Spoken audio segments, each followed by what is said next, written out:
these are the top 5 reasons why we thought Thor Love and Thunder was awesome. All right, let's get into it, Rick. Let's get into number 5.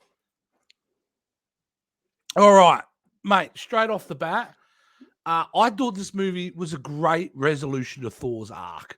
And what I mean by that is the fact that we have seen Thor go through hell and back with losing everyone that he loves. So it was good to see at the end of this film, Thor getting that, that a kind of not a happy ending, but an end to all that pain he's gone through. He's come full circle. Yeah, a bit of closure for him, I guess, in a way. Yeah, if you think about it, in Thor, the first Thor, he was this brash, cocky young guy, had to learn a lesson.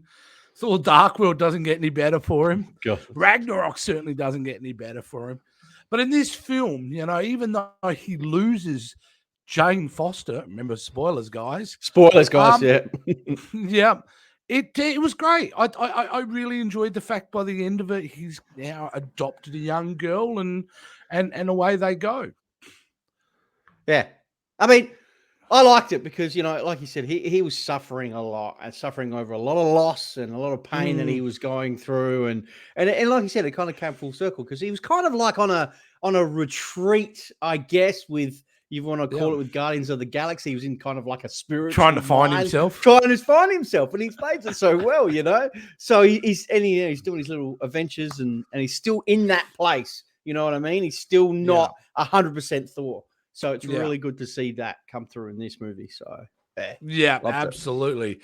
Number 4 reason I love this film is Natalie Portman and Christian Bale. How good were they, mate? They were fantastic. Best performance by Natalie Portman's Jane Foster that we've seen. So far more enjoyable. Great. Oh. She actually emoted in this film, which is something she hadn't done in the first couple. But this, I really felt for her struggle going through stage 4 cancer, how powerful she was as Mighty Thor. I thought she was great. What did you think of her? I loved it. I love that whole dynamic, how she, and actually the chemistry between her and Chris was a lot more believable in this than they was 100%. In the first. 100%. I really enjoyed her performance, and I loved how Mjolnir was the thing that was killing her, with her cancer, and then this is the thing that kind of saves her for a little bit, but it's also killing her on the other hand as well. Yeah, so, it's drawing all her out of her mortality out of her. Like, mate, So, wonderful. I thought that. Christian Bale was great at everything, and especially he brought it again for Gore the God Butcher. If we were talking about Natalie Portman, how believable she was, what was great about this film is within the first couple of minutes, Rick, we clearly have an understanding of what his motivations are. Yep. There's no question on that. So, and I thought he was really good. I particularly love that little scene where he's telling the story to the children when he's got them locked in the cage. He rips things their head off. Quite diabolical, and a beautiful ending to his character as well. Which I really, really enjoyed. So, a strong villain, which is not something Marvel always has, does it, Rick? So, no. And a strong female lead. Yeah, I loved his performance. What can you say? It's Christian Bale. Is there anything that this guy can't do? And it was so good to see him back in that superhero world. Because obviously the last time we saw him was in Batman. But it's just phenomenal. And the scenes that he did do, you could see that, he was at the beginning, he lost his child and it's full revenge. He just wanted to, he worshipped the gods. Everything was that, and then he found out they betrayed him. And then we knew straight away. I loved it. I thought he was great. I love the whole scene in that the shadow world, which was just great. How they went all black and white. They took the color out. I love that scene. I thought it was so good, and it really emphasizes how dark and I guess dynamic he is. It's really great. Christian Bale, fantastic job. Yeah, fantastic. The number 3 reason we thought Love and Thunder was awesome was the goats. the screaming goats. The screaming goats, mate. I had me laughing out loud every single time. I didn't know how they screamed. But what I also mean by that, not only were the goats, everybody, Korg was fantastic. Yeah. Even though we thought at one moment they were going to kill him, Rick. So I was like, no. But thankfully, he's fine. So, which was wonderful. Valkyrie was really strong too. Yeah, she was a good performance with her as well. And it's great to see Russell Crowe as Zeus. As Zeus, which was great. I think his performance was great. I thought he took a little bit of a different style to it, and I loved it. I thought he was great to it. So, all really, really well. So, yes, the goats were awesome, but that is also meaning that all the little side characters were great. Even seeing the Guardians again was really fun in the beginning. Just getting cameos by Darcy, by the other professor, like Sean Gunn. Sean Gunn as Kraglin, who apparently gets married on every planet.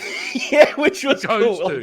Which I love that little bit. Like, I thought that was phenomenal as well. So supporting players in this film, and of course we can't forget Matt Damon returning, and his brother returning as those actors. Wonderful. And Daryl. Don't forget about Daryl. How great was Daryl in this movie. So fantastic. Number 2 reason this movie is great, Rick, is the music was phenomenal. Guns N' Roses must be rubbing their hands together with joy. They used maybe 4 songs, I think, from definitely. Yes. Something like that. And they were used right at the right time. They were the So, and I liked Michael Giacchino's score. I thought it kind of worked. I thought the score was good. It rose to the points where it needed to.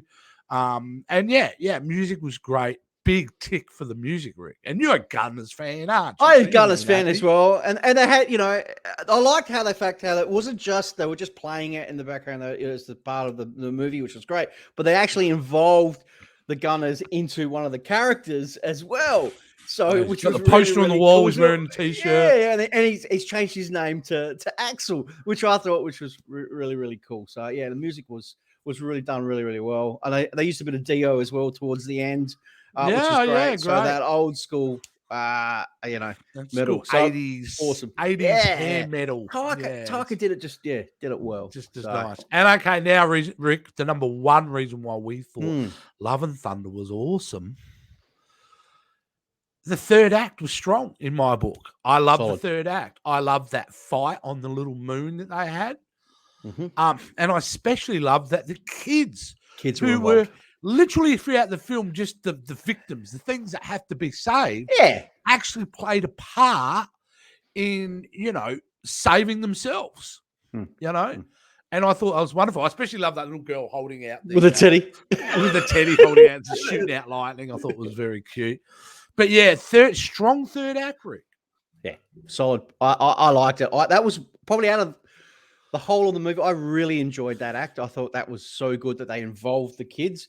Because it could have gone in a different direction, and you think, the kids need saving and all that. But if you watch the movie, obviously spoilers, they needed an army to kill, God the Butcher. But mate, they just used the kids, and it was so good. And the way they did it, just great. Another thing that made the third act really work for me was the fact that it looked like at one point that Natalie Portman was going to stay in the hospital bed, and that was it. He's going to save the day and come back.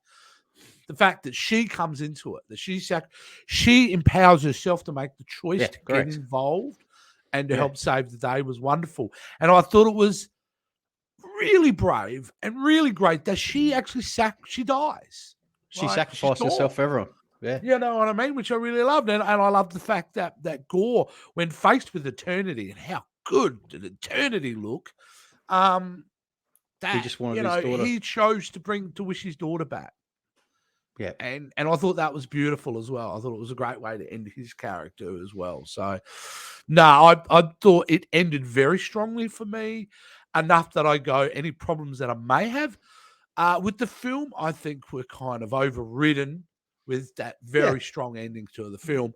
As much as also, let me just say that this film is probably not as strong.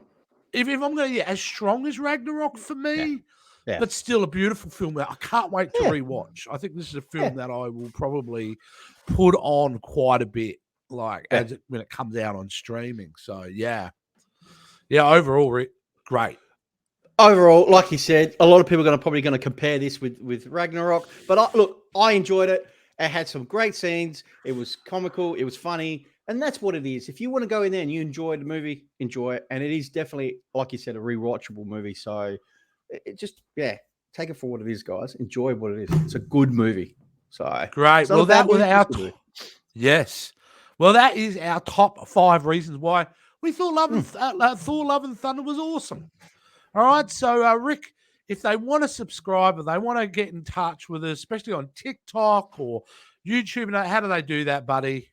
Guys, all you need to do is drop us a comment down below for the video. Also, give us a thumbs up. We'd really, really appreciate it. Hit that notification bell as well so you know exactly when all our videos will appear. Guys, like, share, comment on all our socials. All the links are down below, guys. And if you're after some merchandise as well, you can see myself and Jace wearing them throughout the show. Also, that link is down the bottom there. So hit popculturespredstore.com.au, guys. Like, share, comment. Get on it, guys. We really, really appreciate it.